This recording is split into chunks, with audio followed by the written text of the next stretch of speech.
let me make sure I'm recording this for other folks later. If you go down to settings and you go to in meeting basic, you will see about halfway down this option for polling. Make sure that's checked. Once you have polling checked, then when you start Zoom, you'll actually have a poll button at the bottom, and you'll be able to click on that poll button and make polls just in the same way that I made them. You can have them be multiple choice, so students can select, participants can select more than one choice all at the same time, or you can make it just one single choice, so they have to select one. That could be really helpful for bell work. That could be really helpful for just kind of getting a temperature of the room sort of thing, like how are you feeling today? You can have multiple questions displayed in the same survey.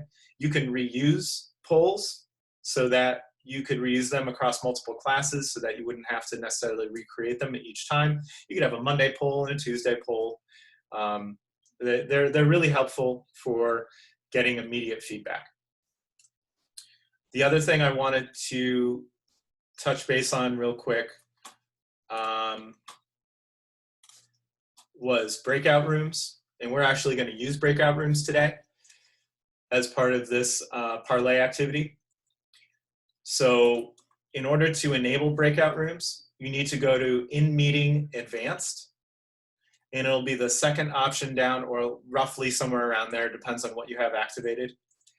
But you need to have that available to you so that you can use breakout rooms. I strongly recommend just playing around with it when you have students in there. You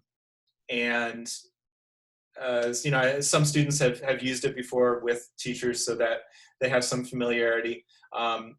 You will experience it from the participant side today, and you'll see how smooth breakout rooms go.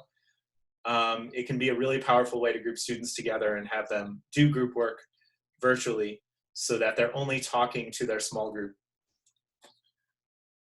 Any questions about Zoom? Those are the only two things I was going to go over today.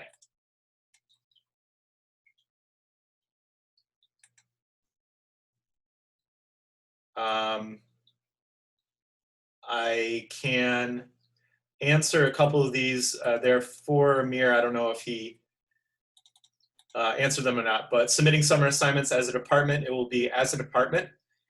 If you want to get down to the granular as a class, I suppose you could, but ninth graders, especially with group 6, ninth graders might not know what they're taking yet, so you should probably determine as a department.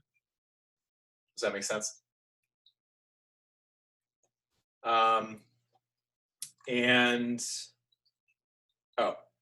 there we go.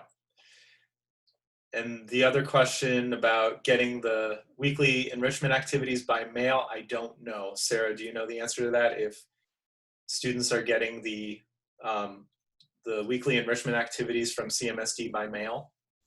Is that a pickup? I think they're going to mail them out, but I don't think that they've gone out yet. Okay. And it's like that general, whatever they have at the mail sites. Right. So I wanted to go over real quick 3 things on Google Sheets. The first one being freezing rows and columns. So something that I do, this is one of my Google Sheets that I use for lesson planning. So something that I do on Google Sheets is I will have like one cell in the upper left-hand corner that I just keep up there, and I need to be able to see the whole time. You've got column headers that I need to be able to see the whole time, no matter how far down I scroll. Those column headers stay in the same place. And then the row headers that no matter how far I scroll left or right, they're also going to stay in place so that I can scroll as much as I want, but I'll still be able to see these row headers. This is called freezing rows and freezing columns. And the way that you do that, and I'll show you on something where I haven't done that just yet. I maybe chose the wrong sheet for this. We're going to make a new sheet. Okay, so if I have here if I've got my row headers, so I've got student name and date, and I want those to display no matter how far down I scroll, you can put your mouse over this horizontal line, this fat horizontal line above the first row. You drag it down, and however far you drag it down, those rows are going to be frozen so that I can scroll down throughout my whole spreadsheet, and no matter how far I scroll down, that first row is frozen. If you want to get really sophisticated with it, you can have multiple rows frozen. If you have a whole bunch of information up here that you want to keep in the same place while you scroll down, you can do multiple frozen rows. And the same works, whoops, didn't want to do that. The same works for columns. So if you drag this vertical fat line to the left, we could have maybe assignment names, or like their project grade, their homework grade, their classwork grade. And that way I can move back and forth, left and right, and those row headers stay the same. Questions about freezing rows and columns?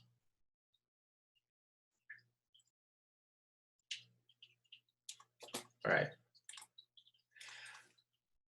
I also wanted to talk about hiding columns. So sometimes there's data that you don't want to see in a spreadsheet for a variety of reasons. Sometimes it could just be your own notes to yourself. Whatever it is, if you want to hide that column so that it's not displayed, right-click on the column and click Hide Column. And now what will appear in place of that column are two little arrows to the left and right. In order to unhide that column, just click on those arrows and the column will magically reappear. That's the one thing people usually have the most trouble with. They figure out how to hide the column and then they can't figure out how to unhide it later. So just know that those arrows allow you to unhide it later. The last thing I wanted to go over was is the parent contact list, frozen rows and columns. I would have to look at the parent contact list, but my feeling is that if Amir designed it, yes, he usually does that in order to make it easier to see. If someone's looking at that and can tell me, that'd be great. The complex formulas, they appear up here. This formula that I'm using in this particular cell actually has a few that you might want to play around with. If you're feeling comfortable in Google Sheets or Microsoft Excel, this is kind of like the next step of how to really maximize your use of Google Sheets and Excel. I don't want to get into any of the details about how to use these right now because it can take a while. I mean, they're like using VLOOKUP is a good 30-minute session. But VLOOKUP and HLOOKUP are really helpful for reconfiguring your data and pulling information from another sheet. Concatenate is a formula that's used in order to put multiple pieces of information all together. And if you actually start exploring functions, you can go to the Sigma, and you can see all these different functions that exist. So if you're trying to do something in Google Sheets or Excel, you have the data in there and you're trying to do something with that data, 9 times out of 10, there is some formula that allows you to do what you're trying to do. And there are lots of good Google searches that you can do in order to help walk you through how to use most of these functions. I'm more than happy to help if there's something more advanced that you want to do. I'm more than happy to help you one-on-one and help you, make that happen, make that Excel magic or that Google magic happen. But just to let you know, that's out there. One specific thing that I wanted to show you how to do, which has been super helpful for me, is to do what's called data validation. So I have data validation right now running on this column. What that data validation does is it allows me to have a drop-down so that in this drop-down box, I have to select one of these options.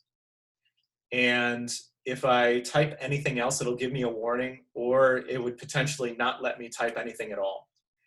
This is really good when doing data entry, especially if you're entering information that is highly structured, or you're having students enter information and you want them to just make a choice if they're using a Google Sheet of some sort. The way that you do data validation is that you would select the area that you want to have a drop down for. And what I do is I hold down Control. On a Mac, you hold down the Apple button or the Command button, and get rid of, don't select the header at the same time. You could also click and drag to select everything, all the data, but I like to do it that way. Go up to Data, Data Validation, and then you can say list from a range or list of items. If you say list of items, then you can type the things that you want students or yourself later to choose from. And so it'll only let me choose from paragraph, true, false, and short answer in this case. I say save, and now I see that there are only these 3 options. So this is a really quick and easy way to make sure that your data is consistent, and especially if you're having other people enter things on a spreadsheet. Questions about any of these Google Sheets things that I just talked about?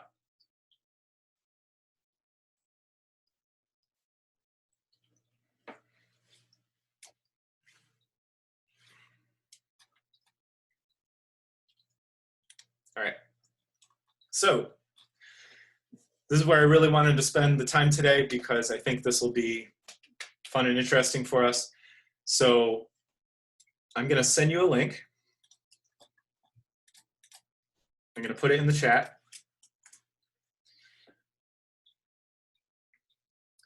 And this is what is called a parlay. And again, Charles shared this with me. And for someone who says that he doesn't like technology, he is absolutely tearing it up technology-wise, using all sorts of different applications and stuff.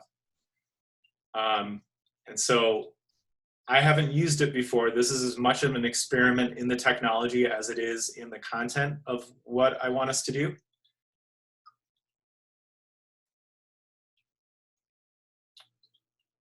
So I'm assuming as folks, so you can see what my view is at the same time as you can see your view, which I think is really helpful. I turned anonymity on, which is why there are these random names over here. So I see that 2 folks have logged in so far. I could turn anonymity off, but I wanted everyone to see what it looked like with anonymity on. So far I see 3 of you have logged in.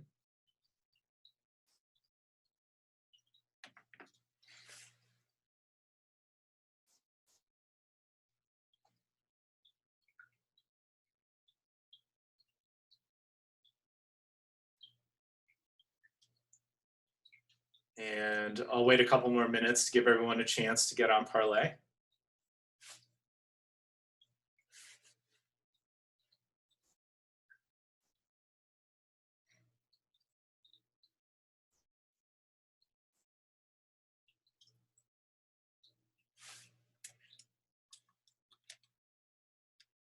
So make sure that you have clicked on that link that I sent in the chat.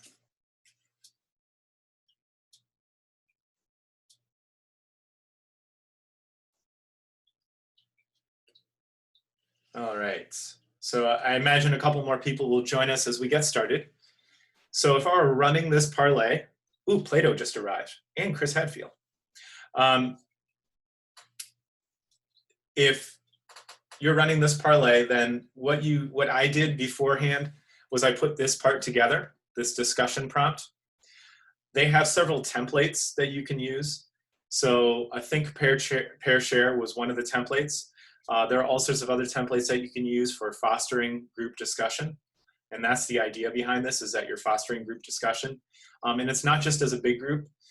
The whole idea is the think, pair, share. We foster a smaller discussion and then make it broader. So it divides it into 3 parts.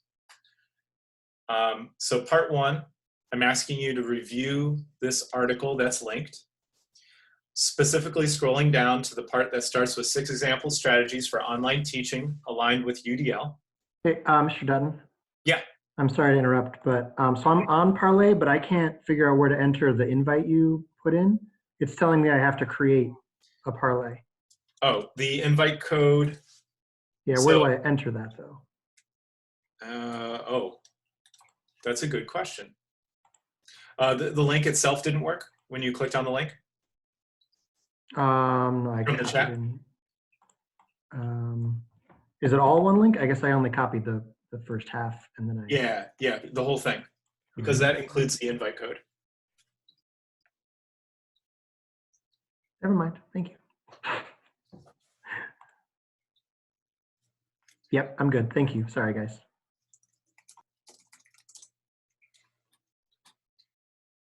So part 1, I just want you to choose one of those 3 sections and at least 2 strategies that you think you could implement in an online learning environment. I'm just going to give like 3 minutes for that, because this isn't meant to be, a huge, big thing. And then part 2 is where we're going to do a pair and share. And what I'm going to do in Zoom is I'm going to split you up into groups of approximately 3 people. And so it's 2 or 3. It's not going to be exactly pairs.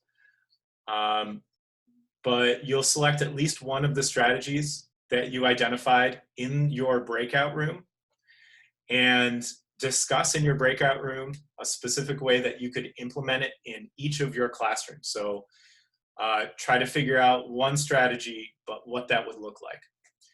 And you should see a place where you can actually submit. And you will choose one person in your breakout room to be the one who creates that submission. And then in part 3, just to give you the big overview, in part 3, after you create that submission, whoever didn't respond can skip the submission step by pressing skip submission. There will be a button instead of writing a response. And once you've joined the discussion, that will be the big group. I want you to pick at least 2 of your peers' submissions and independently comment about how you would use the strategy in your classroom. So we're going to try this. What do you see right now? Do you see what I'm looking at?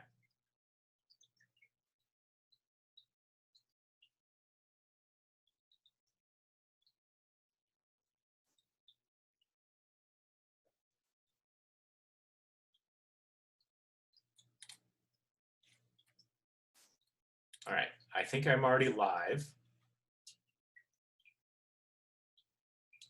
Okay, so do you guys see the link right here? Just a nod or a thumbs up or a reaction. I will assign the breakout rooms in just a moment. Yeah, I can see the link in part 1. Yeah, awesome. So go ahead, click that link, read one of those sections under 6 example strategies, and I will give you your breakout rooms and you can start to discuss.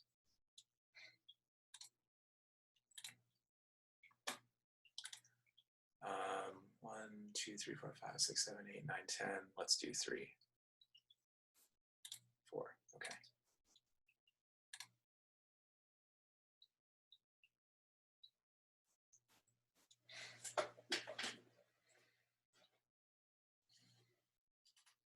So it should be prompting you to go to your breakout room.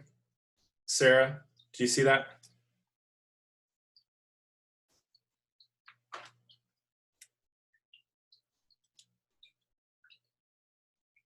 Awesome.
But so, JP, John P. oh yeah, JP. Persiak, leave the Mr. out. All right. Yeah, come on.